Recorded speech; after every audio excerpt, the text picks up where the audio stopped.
Good morning, Magic. I'm Gavin Verhey from Wizards of the Coast, and today we're going to try something a little bit different. One of my favorite features on our search tool Gatherer is the random card button. When you press it, you'll see a random card from throughout Magic's history. It could really be anything. And so today I'm going to try pressing it 3 times.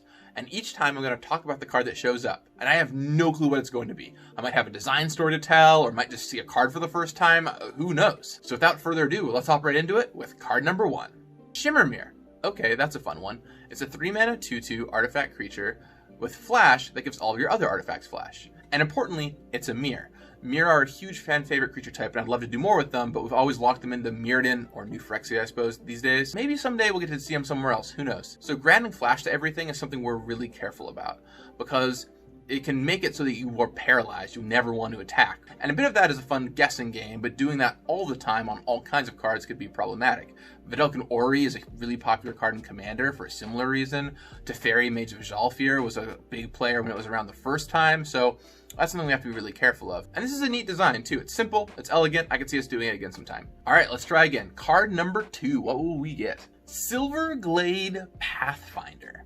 Now here's a card that I forgot existed, but it's a 2-mana 1/1, a spell shaper that lets you discard a card to search for a basic land card and put it on the battlefield tapped. So it's basically a rampant growth spell shaper. A question I actually got someone recently was about spell shapers. Will we ever see spell shapers again? Maybe you might see a spell shaper here or there, maybe in a commander product or something like that. But a big challenge with spell shapers is that they kind of tell you to stop playing cards out of your hand and do the same thing every single turn, which leads to both you not playing your cool cards and a kind of repetitive game states. There's a bunch of really bad offenders of this. For example, Waterfront Bouncer is super cruel. Just imagine being able to unsummon what your opponent did every single turn while you discarded a new card every single turn. One of the ultimate offenders to me is Dawnstrider, which is actually from the same set. It's a spell shaper that lets you fog as many times as you want, which is just silly. It means that against certain decks they can never even kill you.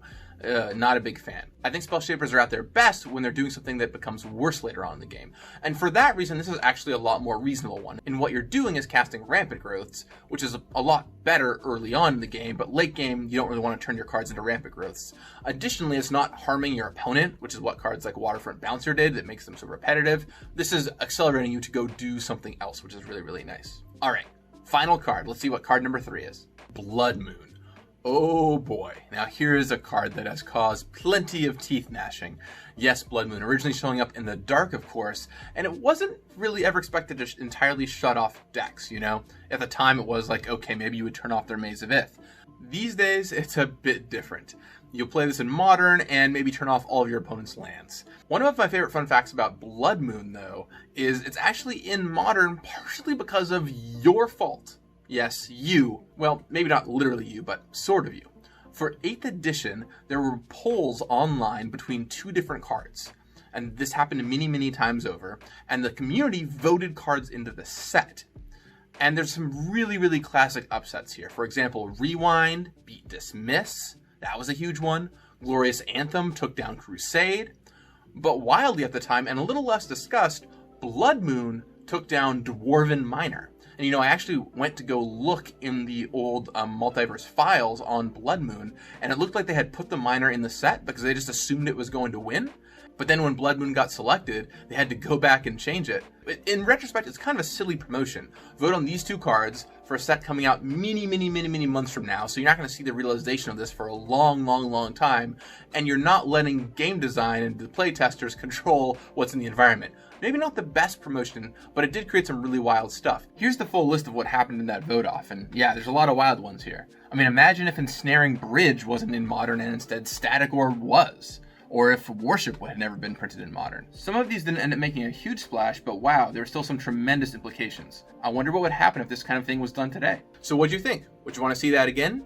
Would you want me to limit it to a certain subset of cards, say just Modern or just Standard? Leave a comment below, and maybe I'll do it again sometime. Let me know. In the meantime, I hope that you subscribe. There's a lot of fun stuff coming out. Or go watch some of those previous episodes. I'll talk with you again soon, and in the meantime, may you never get blood mooned. You got this.